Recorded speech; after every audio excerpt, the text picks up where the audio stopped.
2 weeks ago, I published a vlog entitled 7 Things I Like About Miss Grand International, in which I discussed the reasons for the pageant's increasing popularity. Today, I'm going to reveal 6 things that I hate about Miss Grand International, and let's start now.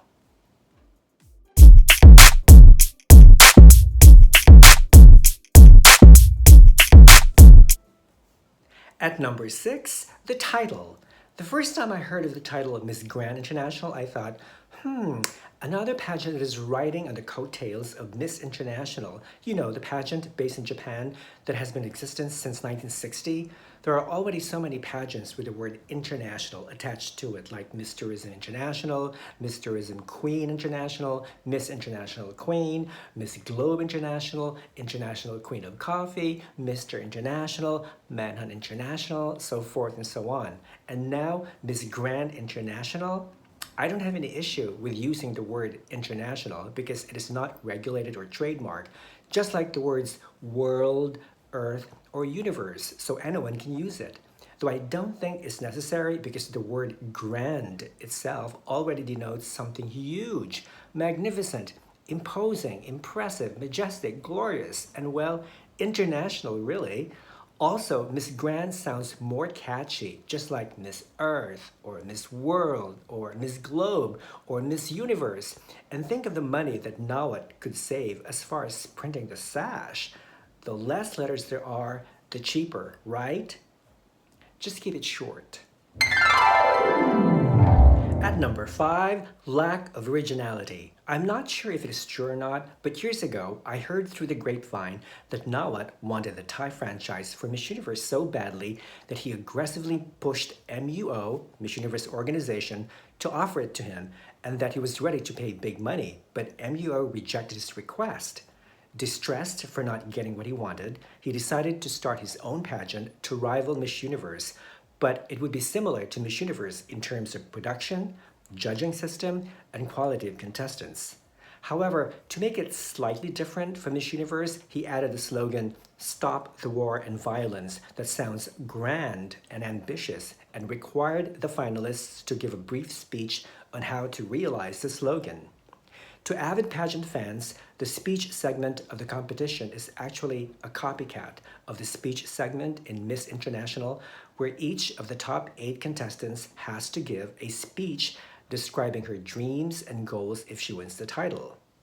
The segment is also reminiscent of Miss World, where each finalist has to elaborate on her Beauty with a Purpose program. Don't get me wrong.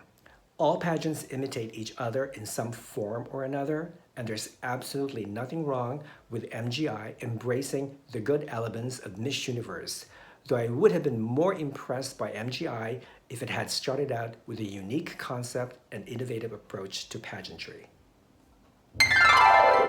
At number 4, the President's Shameless Self-Promotion. The president of MGI, Nawat Itsaragrisil, or Nawat as his friends and colleagues call him, is probably the most self-centered pageant president today. There's nothing inherently wrong with being self-absorbed if you think that it will protect your interests, but displaying too much of it could be unnerving to some people, especially to those who hardly know you. If there's one thing that Nawat hates, it's invisibility. Unlike most pageant owners and organizers who prefer to remain behind the scene, Nawat loves to be seen and to be the center of attention. He definitely loves to take selfies. He has almost 200,000 followers on Instagram, still much smaller than Osmel Sosa, who has almost 800,000 followers, but much bigger than Paula Sugar's 30,000 followers. During the actual telecast, he makes sure to get substantial airtime by replacing the crown of the outgoing queen with a new one, which has become a tradition, and then congratulates the new queen. He almost always tags along with the queen wherever she goes, travels with the girls wherever they go, and even plays chummy with beauty queens from rival pageant systems. I think he attracts more attention than any of his queens, because he probably thinks that since he's the owner of MGI, then he should also be the face of MGI. I need some wine before I can continue.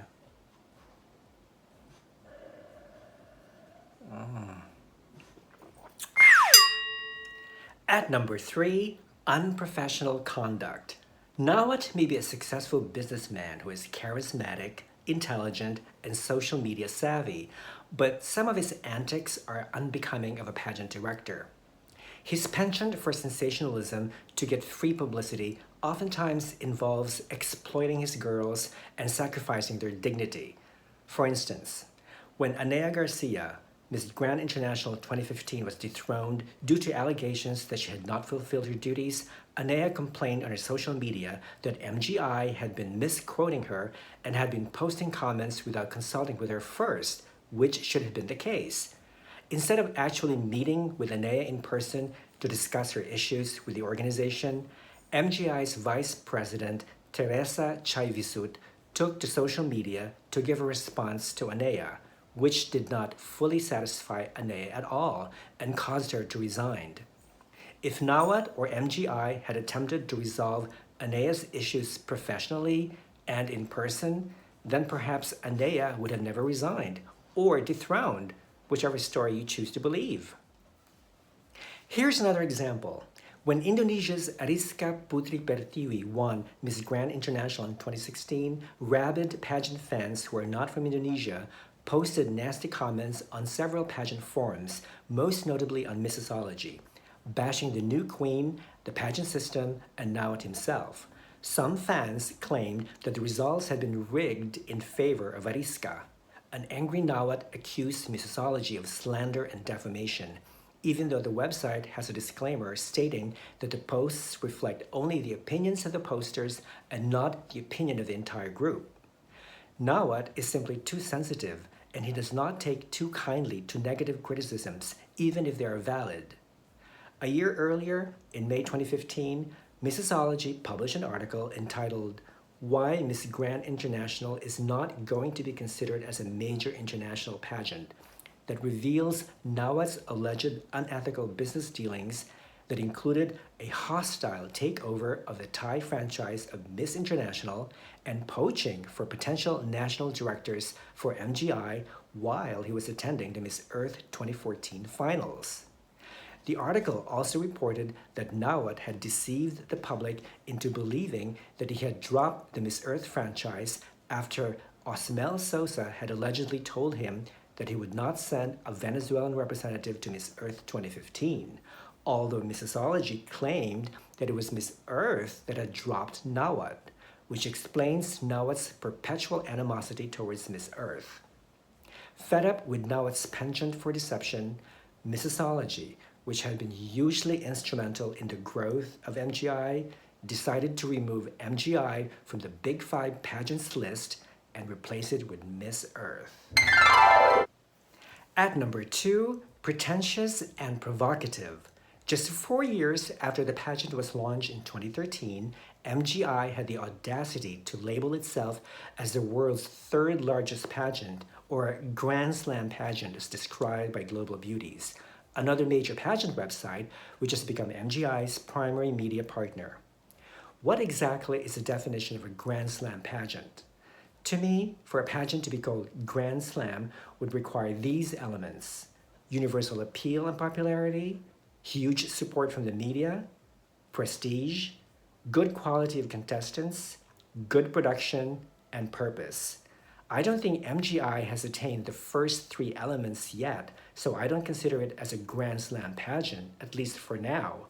But MGI's claim that it is among the big 3 pageants, third only to Miss Universe and Miss World, is preposterous, as many countries have not even heard of MGI. However, can we safely say that MGI is the most provocative pageant in the world because the president himself is a bona fide provocateur? You bet. Nawat loves to throw shade. Why?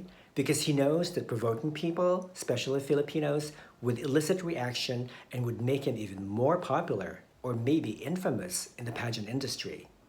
For example, during the 2017 pageant in Vietnam, he posted a video of himself on the bus with several contestants and Vice President Teresa Chayvisut on their way to the hotel.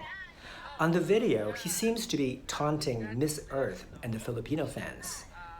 A few days later, after Catriona Gray won Miss Universe 2018, The current queen, Clara Sosa, posted a picture of her cooking in the kitchen with Nawat, with the caption, "Mabuhay, real cooking show, LOL," which enraged Catriona fans who claimed that MGI was suggesting that Catriona's Miss Universe victory had been fixed or cooked for her.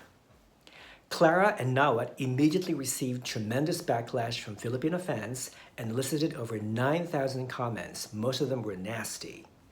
In early July 2019, a Miss Grand Thailand contestant, Coco Araiha, had posted on the Miss Grand family Instagram account a now deleted meme showing the current queen, Clara Sosa, as fit compared to the fat Miss Universe 2018, Catriona Gray.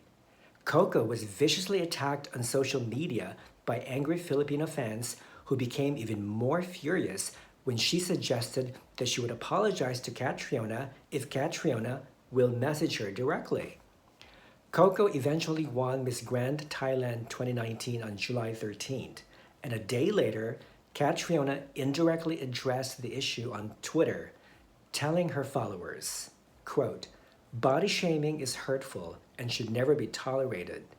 If anyone reading this too has been body shamed, I know how it feels. I'm sorry you've had to experience that, but know that you are more than your appearance. You are a capable, unique, and worthy person, and you are never alone." Catriona ultimately put Coco in her place.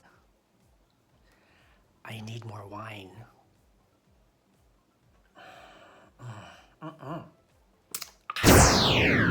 And finally, at number 1, the last thing I hate about Miss Grand International is the utterly absurd, irrational, illogical, and totally unjust dethronement of Claire Parker on February 22nd, 2019, 3 years after she completed her reign as Miss Grand International 2015. On its official Facebook page, MGI posted the reason behind Claire's dethronement. To my understanding, MGI dethroned Claire because if she won Miss Universe, this would eclipse her previous title as Miss Grand International, and MGI would not like that because it would be beneath them. They really believe they're on the same level as Miss Universe. As some of you may recall, Claire was actually not the original winner. It was Anea Garcia from the Dominican Republic. Claire took over the crown after Anea resigned. Claire completed her reign without any issues on April 1st, 2016. I'm not sure if there is a clause in the MGI contract that forbids past title holders to compete in another pageant for a certain amount of time, 1 year, 2 years, 3 years perhaps. But if there is such a clause and Claire did not abide by it, then MGI had every right to dethrone her. But if there's no such clause, then it was wrong of MGI to dethrone a queen who has already passed her crown to her successor, and to take away a title that she had earned is like giving a birthday present to your friend and then taking it back because your friend has made a new friend. Claire must have felt totally humiliated. We still love you, Claire. And there you have it. The 6 things I hate about Miss Grand International. Do you agree or disagree? Comment below.